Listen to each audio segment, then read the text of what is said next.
Hello, everybody. This is Jeff at the Deliberate Creator Academy. And this is the next story in my Manifestation Stories series. This story is about how I magically manifested my new apartment, the one that I'm currently living in. So about a year ago, I was living in a cozy basement apartment in ranch country outside of Bozeman, Montana. And then I went and did something kind of stupid, which offended my landlord greatly. And she decided to kick me out. She gave me 30 days notice. She slipped an eviction notice under my door, and I had to look for a new apartment. So I kind of panicked because it's really hard to find an apartment around this town. There's tons of new people moving here, and there's like 100 people vying for every apartment.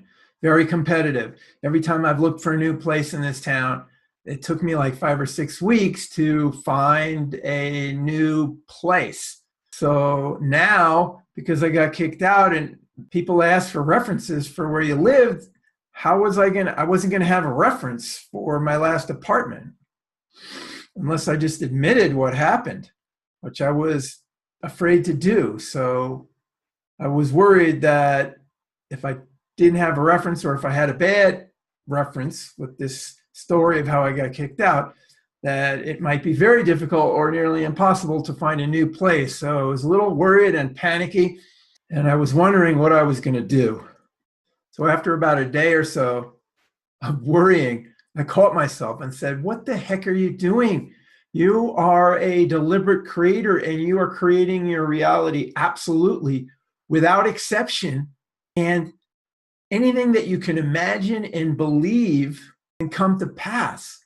And so the problem was, I had this belief that not having a reference or having a bad reference from my last apartment was a guarantee that it was going to make it difficult to find another place.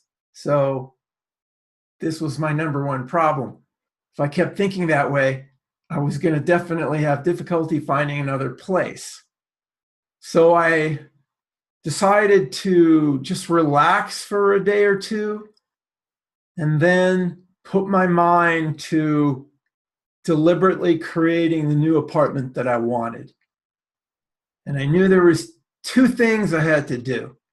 I had to, 1, negate my belief that this was really a handicap for me to find a new place, that getting kicked out would make it harder to find a place. And 2, I had to stop focusing on the problem and start imagining and focusing on what I wanted.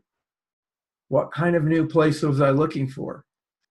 So that evening, when I was on my walk under the stars near my place that I do almost every evening, and I'm shouting out to the universe something like this: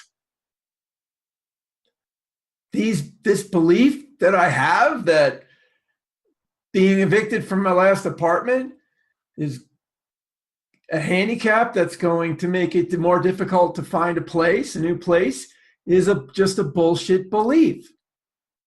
Anything that I can imagine and believe can come to pass.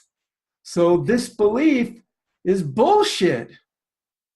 And then I went on to say, okay, here's what I'm looking for in a new place. I'm looking for a cozy country apartment, preferably with a walk in a field, far from the light so I can see the stars at night, or maybe a walk in the woods nearby so that I can take my walks in nature and commune with the universe on a regular basis, and at a reasonable price. So I shouted all this out to the universe, and on the next couple of 2 or 3 nights that I took walks, I shouted out the same thing to the universe. So after I got done with that, I decided to relax for a while, just kind of let that message go out into the quantum field and start drawing the results to me, and just totally not think about any of it and just relax. So for about a week, I just did nothing. I didn't start my apartment search or anything, which took a lot of faith and trust, because I only had 4 weeks. And if I use up one just sitting there doing nothing, I only got 3 weeks left. So after I relaxed for a week, I said, okay, I guess I better start actually looking for an apartment. I need to actually do something, let the universe know that I'm serious. And in the next week, I probably went to see 4 or 5 apartments. None of them were anywhere near what I really was looking for.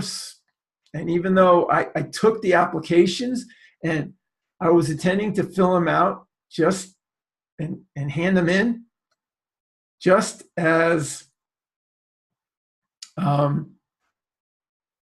taking action to let the universe know that I was serious. But every time I would take the application, I wouldn't fill it out because A, they weren't really what I wanted, but B, to be honest, I was just scared to fill them out because I didn't know what I was going to do with the references question. What was your last apartment?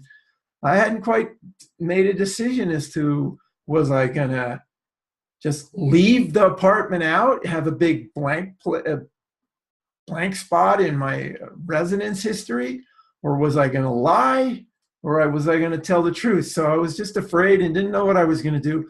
So I didn't fill out any of the applications.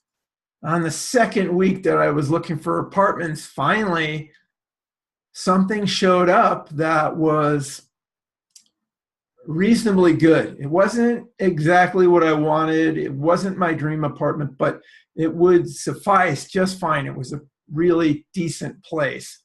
And the synchronicities involved in that showing up were quite amusing, but I won't get into it because it's kind of off the main point of the story. Anyways, I went and looked at the apartment, talked to the lady. It looked pretty good. I was pretty excited.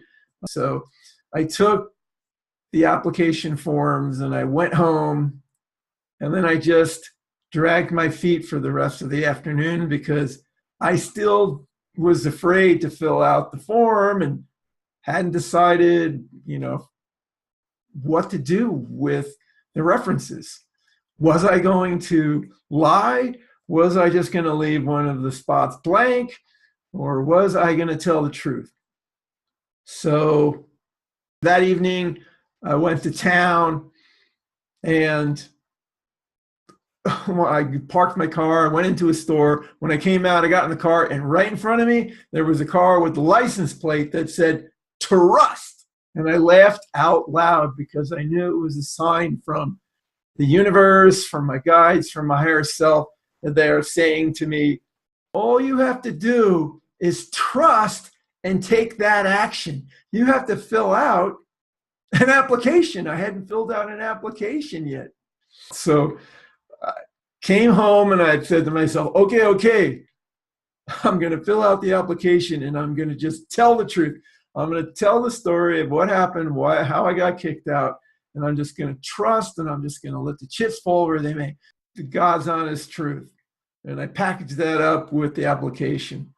I scanned it in, I emailed it to the landlord, and as soon as I pressed the send button, the thought popped into my head, you should check the Craigslist apartment listings again. I'm like, this thought came out of left field the instant I sent the message. I didn't want to do anything. I was stressed out from having to fill out all the application and tell the truth, right? And I just wanted to go relax for a day and not think about any of it. I'm really familiar with intuition. So whenever something like that happens, I trust it and I just follow it. So I said out loud, okay, I'll check the Craigslist apartment listings even though I didn't want to. So I pull up Craigslist, pull up the apartment listing, and the very first listing, the very first item in the listing is this picture of this beautiful country cabin. I'm like, my jaw drops. I'm like, wow, that's beautiful. That's exactly what I was hoping for. It looked like the place of my dreams. And as I was looking at it, I'm thinking, why does that look familiar to me? It was itching at me. Why does that look familiar? And I thought, and I was like, wait a second. That's the place one of my best friends in town has been renting. Him and his family have been renting for like the last 7 years. And the landlords loved him. And I'm like, holy crap, this is it. The universe is delivering my dream apartment to me. And there isn't going to be any issue with the references, because the people that rented this to my friend, they're not going to, once they know he was one of my best friends, they're not going to ask me a single question. I'm not going to have to fill out anything. They're not going to ask me any questions. It's just going to be mine. No questions asked. I was like, holy moly, this is it. Incredible. So I just said, you better get on the phone and call these people right away. Pick up the phone. I call them and go, I'm interested in your apartment. And they're like, can you come over right now? I'm like, heck yeah, I can come over right now. So I go over there. I knock on the door. The lady comes out and we start chatting, and I tell her, I don't really need to see the place because I visited it quite a few times because my best friend Dominic used to rent it. And they go, you know Dominic? Yeah, you know. And so we go over to look at the place anyways. And on the way over there, she's telling me, well, I just listed this apartment this morning. And she said, I've had like 4 or 5 people come and look at it before you. But for some reason, none of them wanted the place. None of them said I want it, which is crazy because it's the most awesome place for the cheapest price in town. There's no way you wouldn't want it. And I just smiled to myself and thought to myself, yeah, of course nobody else wanted it. It's reserved for me. She goes, well, do you want it? And I go, heck yeah, I want it. It's my dream place. So we go in. They don't ask me a single question. There's no paperwork. I already have the check in my hand. I came with it, a blank check. I just give them the check and they give me the key. No questions asked, no paperwork, no nothing. So I didn't just remember, I asked a cozy country apartment, preferably with a walk in the field or the woods nearby.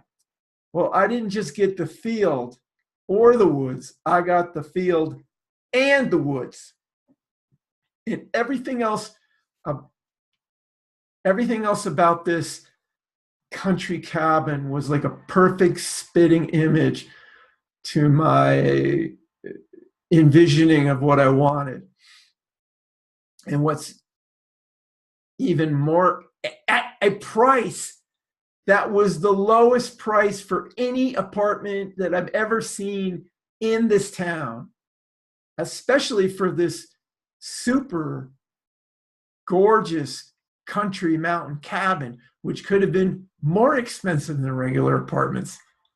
And another crazy thing is I got some other stuff that I forgot I even wanted, that I didn't shout out to the universe because I forgot I was looking for it. So I got everything I asked for and more. It was like the perfect match. So do you guys see the magic in this? Do you guys see the operative principles of deliberate creation that were employed in this story? This story poignantly illustrates a number of key deliberate creation practices. Number one, I released the beliefs that would conflict with the manifestation of my desire. Number two, I passionately affirmed exactly what it was that I wanted. And number three, this story illustrates the important role of action and trust in manifesting your desires. So that's it. See you in the next story.